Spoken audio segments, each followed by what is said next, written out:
So this episode gave us a lot more questions than answers. And to be blunt, we start off with the flashback of Ymir and Krista, and we know this is a flashback because in the previous episode, it was Ymir told Krista, remember the promise we made in the Snowy Mountains, and that's exactly the location where we see Armin, Mikasa, and Eren, as well as Jean, Connie, Sasha, and then in comes Reiner and Berholt, I believe.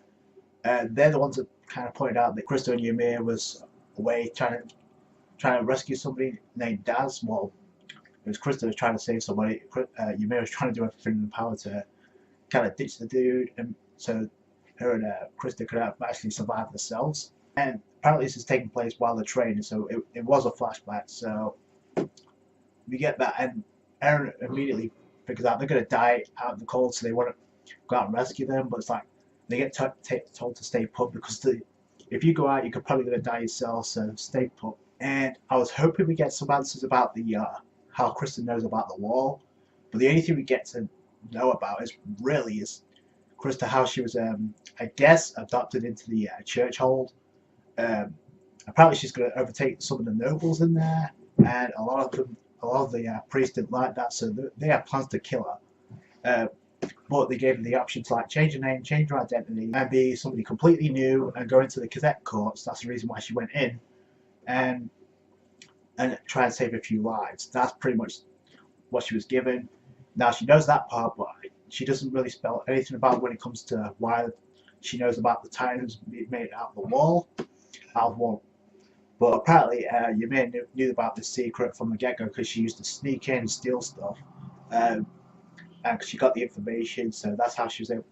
She kind of gave the speech to Krista, like, because at first she's like trying to save Daz and drag him in the snow, but then it's like, if you wanted to save him, why don't you help me?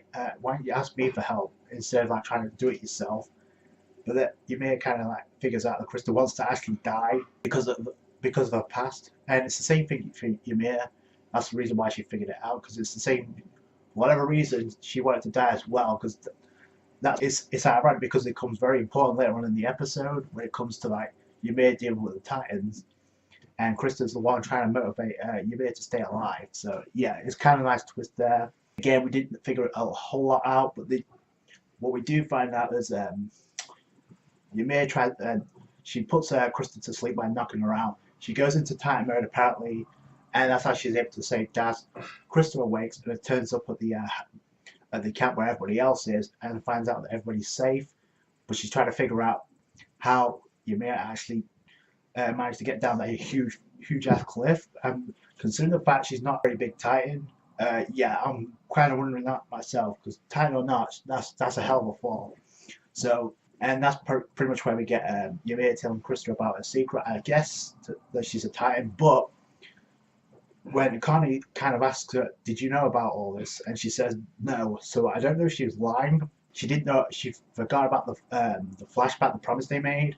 So it's like, so I don't know what's going on with that. Like I said, this was an episode that created a lot more questions than answers.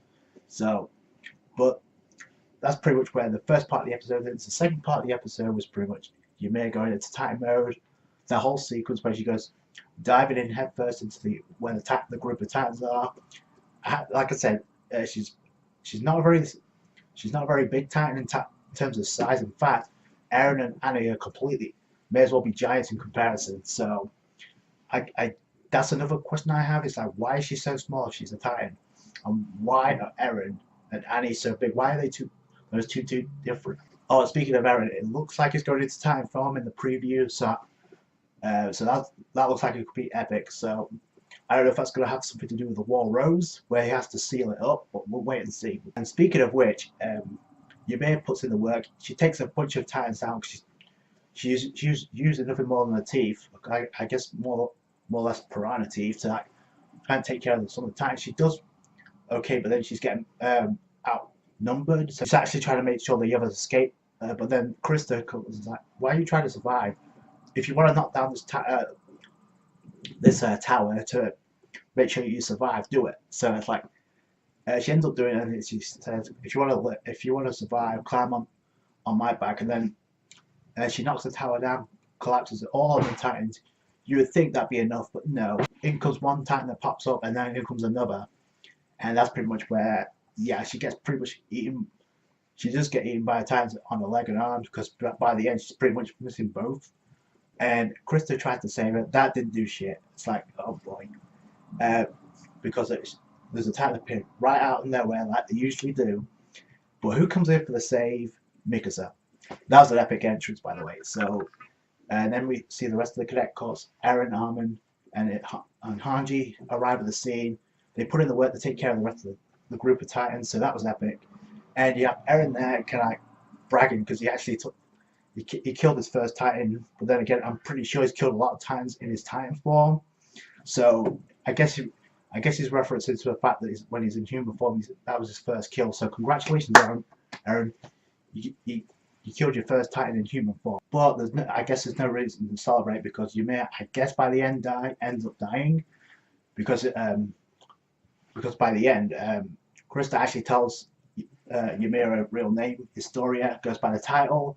It's Spanish for history. So there's a lot more meaning to that name, obviously. All in all, it's a decent episode. Great character development for Krista and Ymir. Great epic entrance for Mikasa, Armin, and Eren. So I guess we're going to see what happens next in the preview because, again, it looks like Eren's going into Titan mode. So that's it from me. Thank you guys so much for watching. If you enjoyed this review, give a thumbs up. I appreciate that. Don't forget to subscribe to the channel for more Attack on Titan. Comment, rate, subscribe. Catch you guys later. Bye.